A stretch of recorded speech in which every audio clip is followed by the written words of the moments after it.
The veil between worlds thins once more in the shadowed heart of Hawkins, Indiana, where the final season of Stranger Things unfurls its Volume 1 with the inexorable pull of destiny. Over a year has elapsed since the cataclysmic close of Season 4, leaving the town fractured, a quarantine scar on the map, encircled by military barricades that seal the Upside-Down's maw like a wound hastily stitched. The air hums with unease, streets patrolled by soldiers in crisp fatigues, their rifles glinting under sodium lamps that cast long accusatory shadows. Yet idleness is the enemy of survival, and our band of unlikely heroes, forged in the fires of adolescence and otherworldly horrors, refuses to yield. Hopper, grizzled and unbowed, leads clandestine crawls, vehicular incursions into the inverted realm where vines pulse like veins and the sky weeps ash. 37 such missions have etched lines on his face, each a futile hunt for Vecna, the enigmatic Henry Creel, who vanished into ether after his Season 4 crescendo, leaving only whispers and wreckage in his wake. These crawls are symphonies of strategy, a collective pulse involving Mike's tactical mind, Lucas's unyielding loyalty, Dustin's inventive spark, Will's haunted intuition, Steve's bravado, Robin's sharp quips, Nancy's journalistic ferocity, Jonathan's quiet steadiness, and Joyce's maternal ferocity. They navigate the Upside-Down's labyrinthine perils in a fortified van, headlights piercing fog thick as regret, every creak a potential harbinger of demo dogs or worse. 11. The telekinetic powerhouse trains in isolation, her frustration a storm cloud over Hawkins' ruins. She slinks through subterranean tunnels to evade the military's dragnet, remnants of her Season 4 escape that paint her as public enemy number 1, yearning to join the fray. Hopper's protectiveness, born of paternal scars, bars her, his refusals laced with the tremor of not again. The plot ignites when Holly Wheeler, innocent beacon in a world gone mad, falls prey to Vecna's insidious reach. Episode 1 culminates in her abduction by a snarling demogorgon, ripping through her home's sanctity like paper.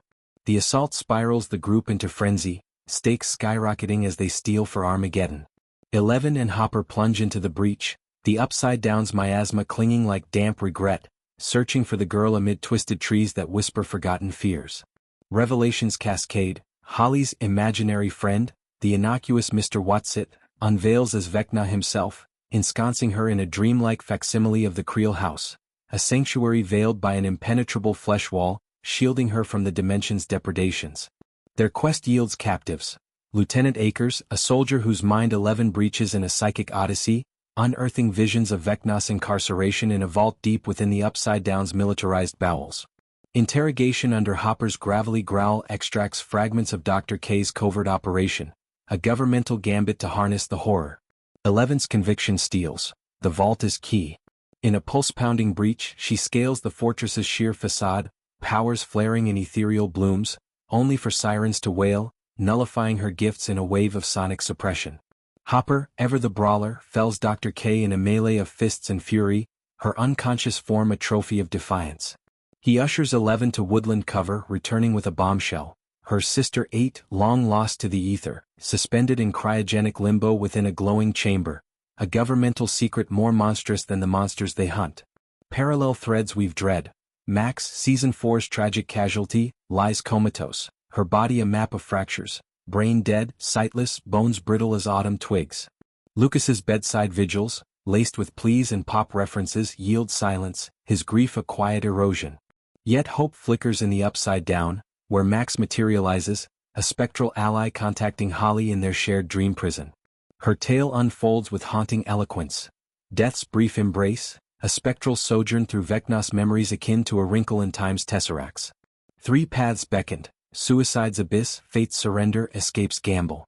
She chose the latter, Kate Bush's running up that hill her sonic lifeline, propelling her through temporal veils to glimpse her bedside vigil, only for the tape's cessation to strand her in a cave sanctuary, Vecna's presence a peripheral chill. Holly's arrival reignites Max's resolve. Option 3 demands return to the Creel illusion, a baited trap to lure and liberate. This is the only way, Max urges, her spectral form resolute. Holly, wide-eyed but willing, pledges aid, their pact a fragile thread in the gloom. Episode 4 escalates. Steve's beamer crushes a demogorgon mid-lunge at Joyce, pursuit plunging them through the rift into dimensional collision. Crash-landed against the flesh wall's curve, Dustin deciphers its geometry, a colossal ring encircling Hawkins' lab's necrotic husk, birthplace of the breach. The government's perfidy crystallizes. Child abductions, middle schoolers funnel to the fortress, their minds ripe for Vecna's possession. Rescue ignites with Derek Turnbow, Holly's erstwhile bully turned infiltrator, navigating the base's bowels to identify Vecna's vision's haunted peers. Will and Micah wait in tunnels, ferrying fledglings to safety, pipes groaning like betrayed allies. Chaos erupts. A rupture floods the escape, drawing demogorgons in a frenzy of claws and chaos. The horde claims the children, dragging them to lairs dripping with ichor.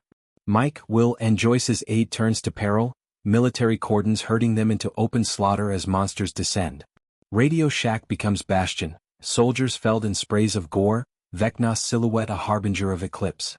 The Wheelers' patriarchs, Ted and Karen, teeter on hospital precipices, demogorgon maulings leaving them ventilated ghosts. The core hunt for Vecna dominates, his guise as Mr. Whatsit infiltrating young minds, a spectral uncle peddling poison candies of control. Crawls falter against his barricade, a throbbing bulwark of organic armor. Will's entanglement deepens. Season 5's prologue flashes to his Season 1 abduction, Vecna's tendrils coiling early, imprinting grand designs. He senses the hive mind, demogorgons as extensions of Will, Robin's antenna analogy crystallizing his curse blessing. Reverse divination targets victims. Derek next, his salvation a puzzle piece in Vecna's mosaic. Visions assail Will, the hive's horrors, Holly and captives ensnared in psychic webs, a sanctum Vecna guards jealously. Climax summons. Vecna levitates him, confrontation crackling with cosmic malice.